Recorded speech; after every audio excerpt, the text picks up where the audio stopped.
Syria বিজয়ে তুরস্কের ভূমিকা সবথেকে বেশি ছিল। ওই কে বলেছে এটা?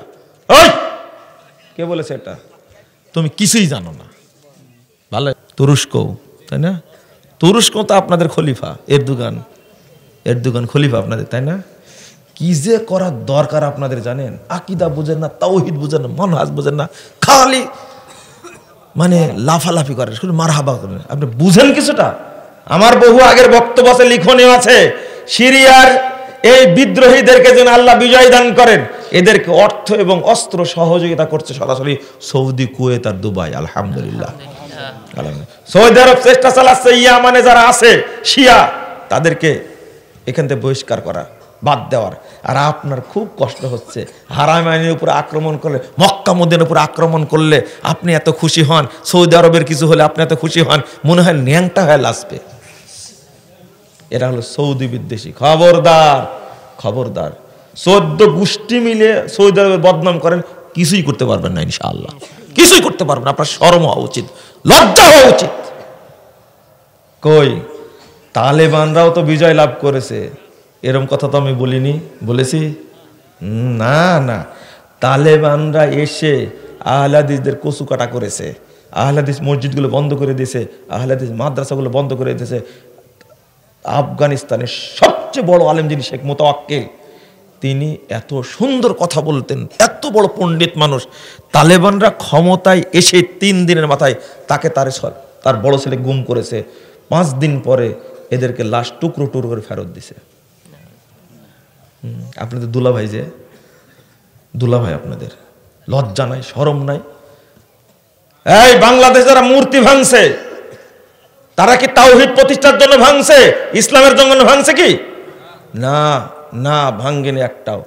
তাওহীদের জন্য ভাঙতে হলে আগে মাজার ভাঙার দরকার ছিল। কি ভাঙা দরকার ছিল? মাজার ভেঙে ফেলতে হতো। শেখ মুজিবের মূর্তি বানিয়েছে বাপ বেটি মিলে, অনেক বেটি অনেক বানাইছে। তবে শেখ মুজিবকে সেজদা করে এটা আমার জানা নাই, থাকতে পারে। তবে বাংলাদেশের কোটি কোটি মানুষ লক্ষ লক্ষ মাজারে সেজদা দিয়ে ঈমান নষ্ট করে না? অর্থাৎ আপনাদের আকীদার তালেবানদের আকীদা একই। তালেবানরা মূর্তি ভাঙছে, মাজারগুলো কি তাজা করেছে। আর আপনারা মূর্তি ভাঙলেন, মাজারের আশেপাশে জাননি, একই। তালেবানরা মাজার পূজারী, কবর পূজারী। তাদের জন্য কি কাঁদা কাঁদলেন আপনারা? আহারে, চোখে স্যাপ দিয়ে কাঁদছে। শরম করেন, একটু শরম করেন। এর নাম আকীদা, এর নাম কি? আকীদা।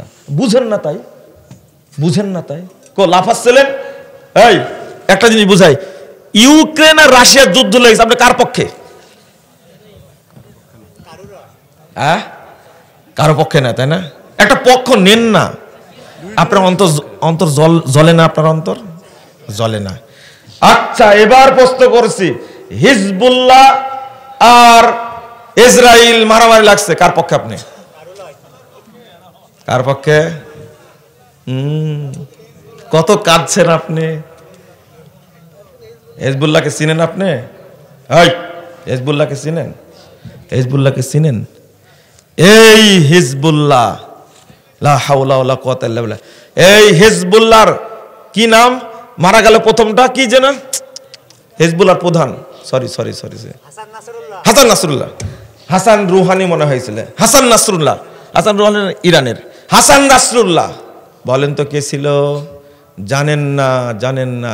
হাসান নাসরুল্লাহ, ইরানের কাসেম সুলাইমানি, এই কয়েকজন নিয়ে একটা টিম ছিল, কমিটি ছিল, যারা ইরাকে, ইয়ামানে, সিরিয়ায় যারা সালাফি আছে তাদেরকে হত্যা করার জন্য টিম গঠন করা ছিল। সেই টিমের প্রধান ছিল হাসান নাসরুল্লাহ। এবার হয়েছে?